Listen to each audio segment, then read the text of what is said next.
Oke, pada video kali ini saya akan membahas tentang pemeriksaan HbA1c. Apa itu HbA1c? HbA1c atau biasa disebut juga A1c adalah hemoglobin yang terglikasi atau hemoglobin yang terikat dengan glukosa. Hemoglobin adalah molekul yang terdapat di dalam sel darah merah atau eritrosit. Apabila sel darah merah terpapar dengan glukosa yang ada di plasma, maka glukosa bisa berikatan dengan hemoglobin, membentuk glikohemoglobin. Nah, ini namanya hemoglobinnya sudah terglikasi dan membentuk HbA1c. Nah, kenapa HbA1c yang dijadikan marker untuk pemeriksaan laboratorium pada pasien diabetes? Apakah ada yang namanya HbA1a atau HbA1b? Yuk kita bahas lebih lanjut. Berbicara tentang HbA1c, maka kita harus ingat dulu tentang hemoglobin. Hemoglobin adalah struktur molekul yang ada di dalam sel darah merah atau eritrosit, di mana hemoglobin tersusun dari 4 subunit. Dan masing-masing subunit terdiri dari struktur hem dan globin. Jadi hem tambah globin membentuk hemoglobin. Struktur hem dibentuk dari iron atau zat besi dan protoporfirin 9. Sedangkan globin adalah suatu molekul protein, yaitu suatu rangkaian atau rantai polipeptida yang tersusun dari banyak asam amino. Nah, pada orang dewasa ada beberapa tipe hemoglobin, yaitu ada HbA, HbA2, HbF, dan juga Hb varian atau Hb abnormal yang hanya ada pada individu-individu tertentu saja. Contohnya HbS, Hbe, atau Hbc. Nah, sekarang kita bicara pada orang dewasa normal. Pada orang dewasa normal memiliki hemoglobin A, hemoglobin A2, dan juga hemoglobin F, di mana proporsi yang paling banyak adalah hemoglobin A, HbA, yaitu sekitar 95-98%. HbA ini tersusun dari 2 subunit alfa dan 2 subunit beta, alfa 2, beta 2. Sedangkan HbA2 tersusun dari 2 subunit alfa dan 2 subunit delta. Alfa 2, delta 2, dan proporsinya cuma sekitar 2-3%. Kemudian ada HbF. HbF pada orang dewasa normal porsinya sedikit sekali, kurang dari 1%. HbF ini tersusun dari 2 subunit alfa dan 2 subunit gamma. Nah, penelitian tentang HbA1c ini sebenarnya sudah dimulai sejak tahun 1958 dan dilanjutkan ke tahun 1960-an.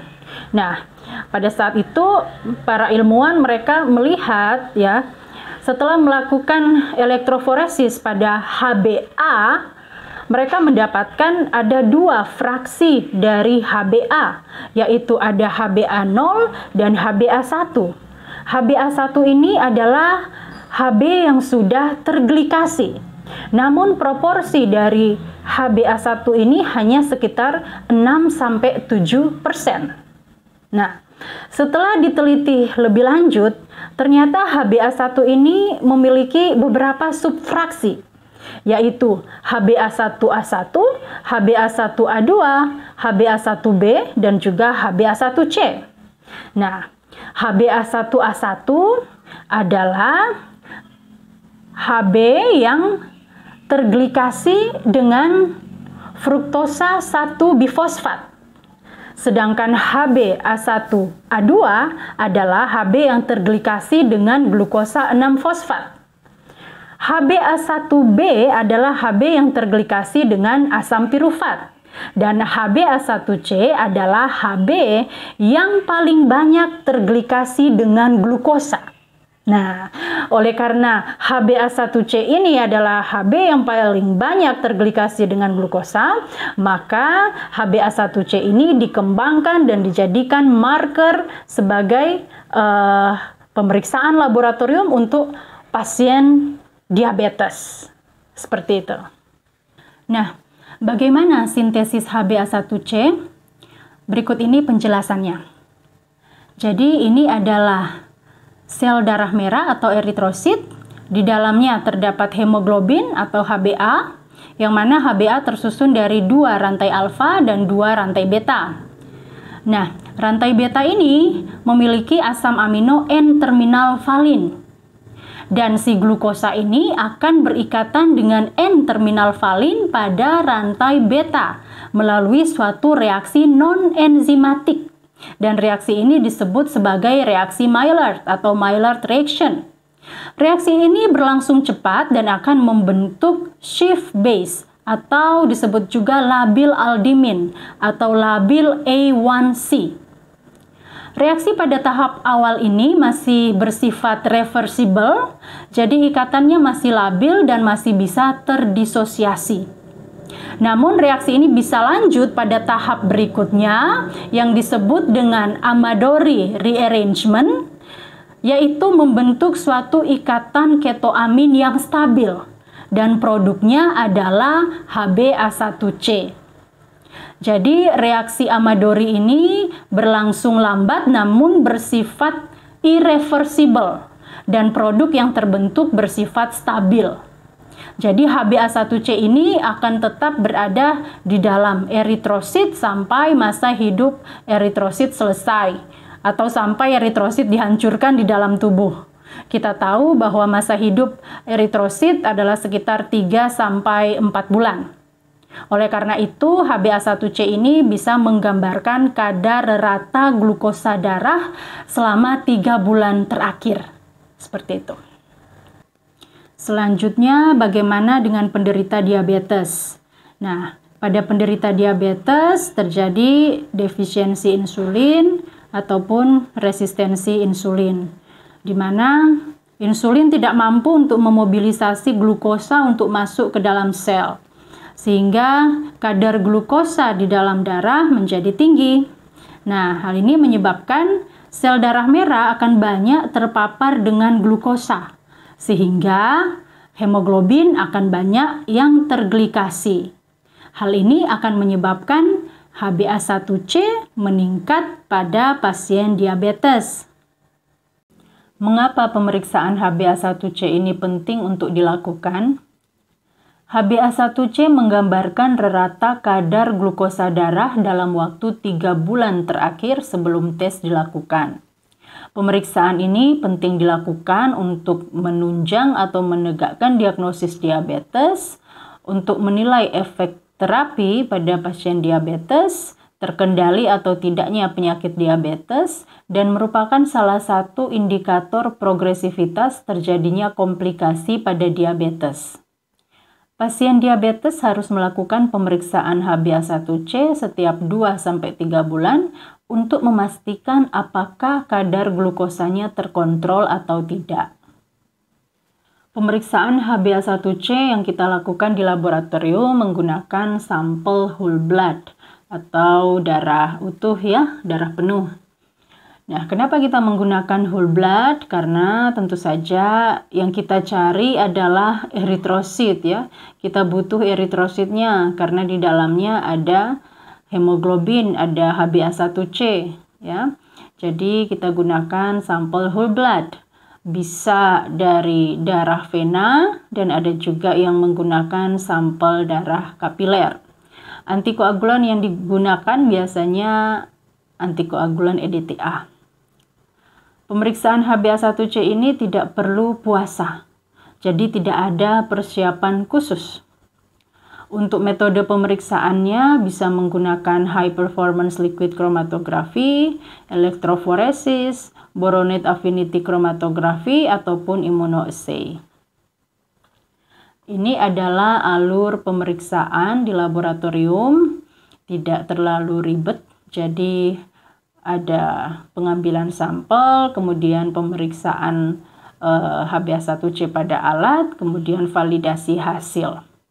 Untuk penghitungan persen HbA1c pada alat menggunakan rumus kadar HbA1c dibagi total hemoglobin kali 100%. Interpretasi hasil HbA1c adalah dikatakan normal atau sehat jika HbA1c kurang dari 5,7%, prediabetes jika HbA1c 5,7 sampai 6,4%. Prediabetes ini adalah kondisi di mana belum dikatakan diabetes tapi berpotensi untuk menjadi diabetes.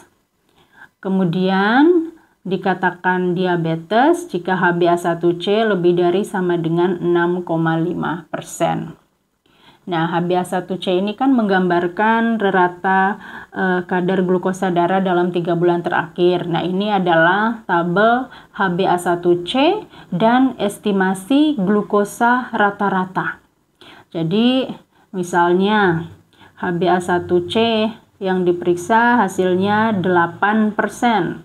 Nah, berarti estimasi glukosa rata-rata dalam 3 bulan terakhir adalah 183 mg per desiliter. Contoh lain, jika HbA1c-nya 10%, berarti estimasi atau perkiraan glukosa rata-rata dalam 3 bulan terakhir adalah 240 mg per desiliter. Seperti itu.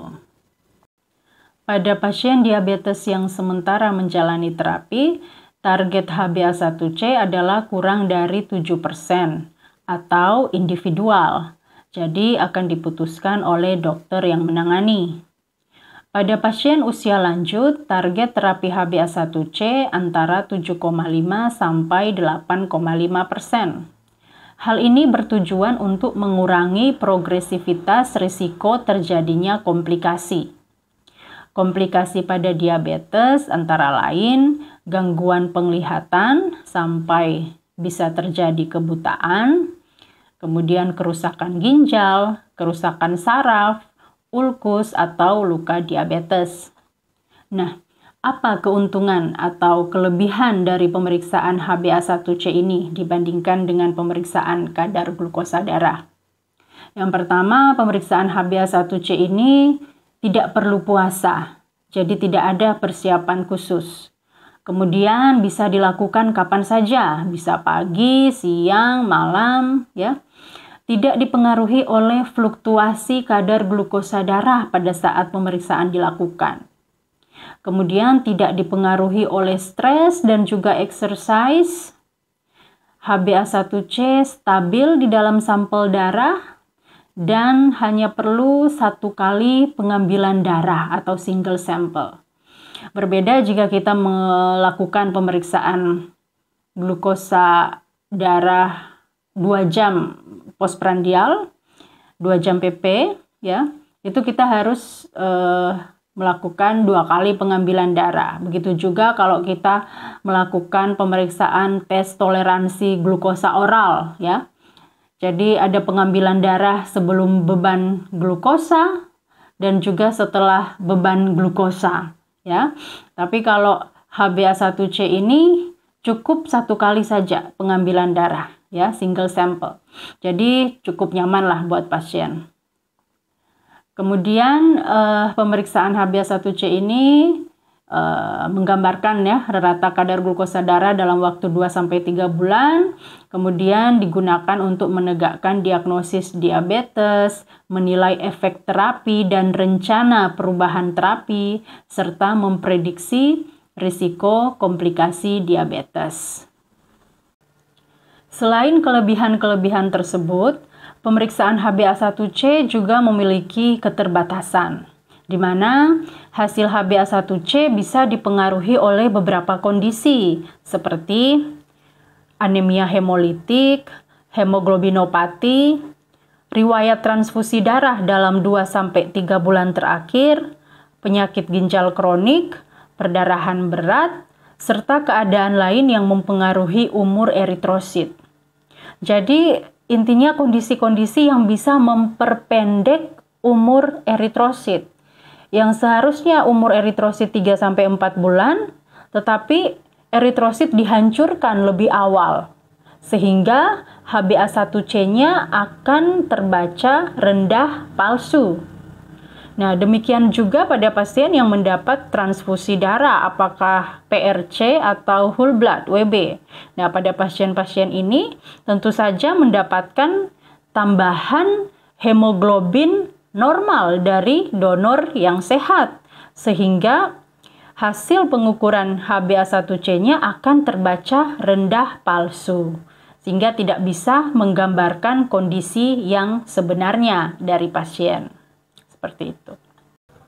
Dan yang terakhir adalah pemeriksaan HbA1c ini tidak bisa digunakan untuk mengetahui kadar glukosa darah saat ini. Jadi jika Anda ingin mengetahui kadar glukosa darah pada saat ini, maka yang harus diperiksa adalah kadar glukosa darah, apakah sewaktu atau puasa, bukan HbA1c. Contoh kasus seperti ini, misalnya Anda merasa lemas, kemungkinan glukosa darah Anda saat ini rendah atau hipoglikemia. Nah, yang harus diperiksa adalah kadar glukosa darah, bukan HbA1c. Demikian. Nah, demikianlah pembahasan tentang pemeriksaan HbA1c. Terima kasih sudah menonton video ini dan jangan lupa untuk like dan share dan subscribe. Oke, sampai jumpa pada video berikutnya. Bye.